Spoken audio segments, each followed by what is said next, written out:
This afternoon, President Trump signed an executive order to strengthen the foster care system. It's an initiative led by First Lady Melania Trump. Foster care is an incredibly complex and important issue in America. There are 400,000 kids in foster care, and 20,000 of them age out every year. As for those who take them in, fewer than 200,000 families have a foster license today, and that number has been dropping since 2019. It's a difficult system. If you've ever known someone in the foster system, it's often very, very hard. You shuttle in and out of homes. Sometimes it's 6-month or 12-month cycles. A lot of homes aren't good. Some foster families do it just for the money. That means the ones that do it, good families, are true angels.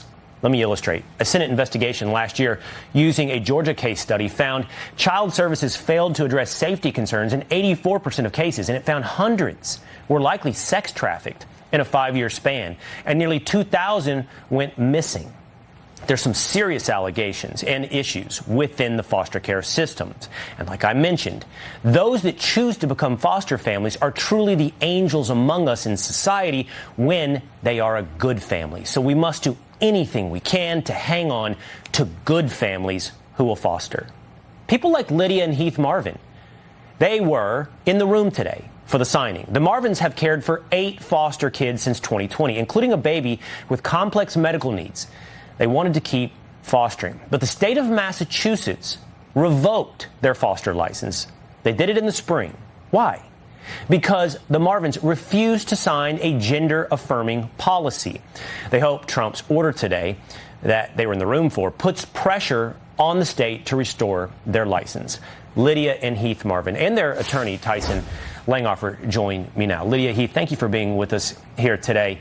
First of all, I don't think I'm guilty of any type of hyperbole, and it's worthy of the utmost compliments, of which I would say you are angelic to step into this arena, and if you are a good family doing it. Because I know how rare it is, how needed, how necessary, and how rare it is for foster kids to find good homes. Why would the state of Massachusetts take one away in your home? Yeah, you know, we originally encountered the new foster parent agreement in August of last year and right away recognized there was language in it that would require us to set aside our Christian beliefs about gender and sexuality and embrace the state's ideology on it. And when we raised concerns about that, we were ultimately told you need to sign the form as is or you will have your license revoked. And we did, in fact, have our license revoked in April of this past year. We appealed in May and waited the appeal all summer and recently received the appeal decision, which was that our license is still revoked. And insanity. Evil. Honestly, evil from the state of Massachusetts. Heath, I want to be clear. What were they asking you to sign? That if one of your foster kids said something about gender-affirming care, or I assume a mental health care professional that was talking with the kids said something about it, that you would have to then pursue what we'll call, I guess, gender-affirming care, but for the sake of clarity and accuracy, what we're talking about is transitioning kids and their gender. That's correct. Yeah, and we had to sign that we would agree to do it, not that we would be able to have a conversation about it and work with the state on it. It was we had to agree that we would take the state's position on it.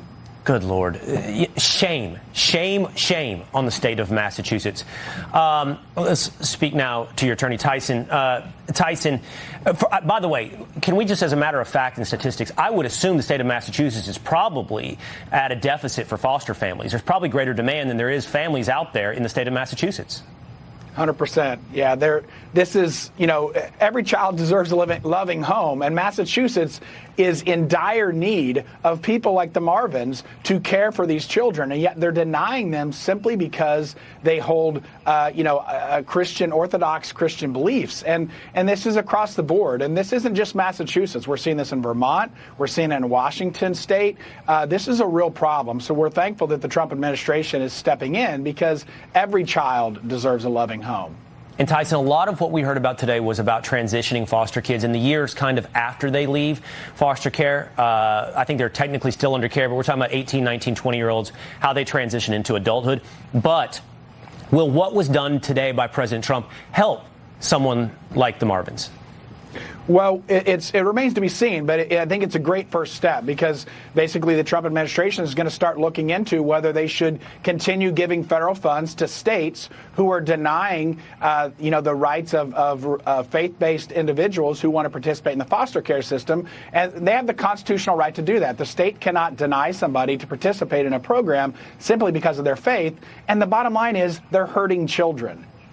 No doubt about it. Somewhere today, there's a kid in Massachusetts who's just stuck in a group home or in a bad foster home right now because there's one less good home, the Marvins. Thank you for what you do. I truly mean it's angelic. Thank you for what you do. We need more of you. We certainly don't need less of you. We need more good families, many watching right now, to step up and do exactly what you've done. Thank you, Marvins. Yeah. Thank you so much for having us.